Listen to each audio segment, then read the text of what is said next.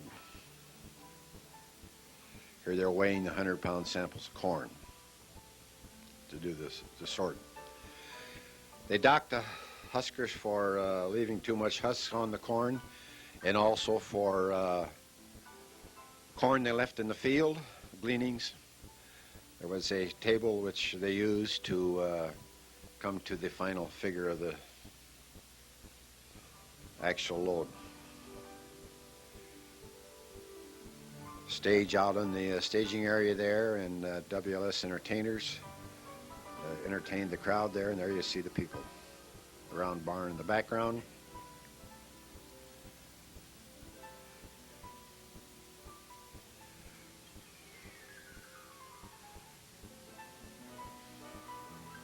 We had many of the entertainers and some of the WLS people staying at our home.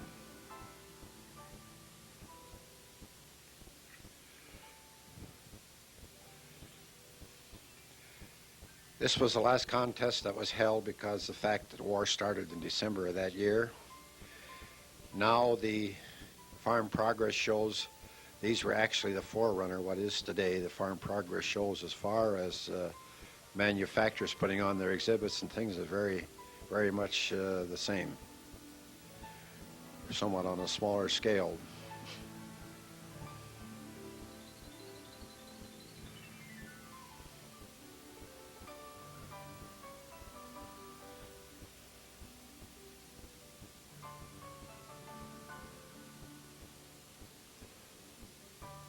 These entertainers were from Long Point, local. Secretary of the U.S. Chamber of Commerce, director behind him was Dave Thompson, one of the editors of Prairie Farmer, Patsy Montana with the cowboy hat on. Firestone Champion Farmer Award was given to farmers who had done something spectacular for agriculture. Here is Leonard Firestone presenting Champion Farmer Award to my father and mother on the stage. Director behind him is Art Page, who was director of the and editor of the Dinner Bell program of WLS. Jim Edwards was president of Prairie Farmer at the time. He presented cash awards to the of $50 to the Huskers. They were to keep their amateur status and were not to receive a great amount of money for their husking. The Leland Klein getting the second place award.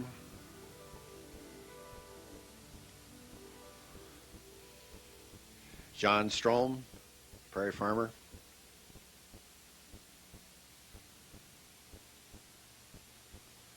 Ivo Carlson, third place. This is Donnelly Martin, fourth place, Husker. This is Ivo Carlson again, third place. Floyd Wise, the winner, in the background. This is Floyd. Director behind him is Rollo Butts, who also was editor of Prairie Farmer at the time. First man that came to our farm and asked if we would consider having the state and national on one farm. It was the only time in history that both contests were ever held on the same farm.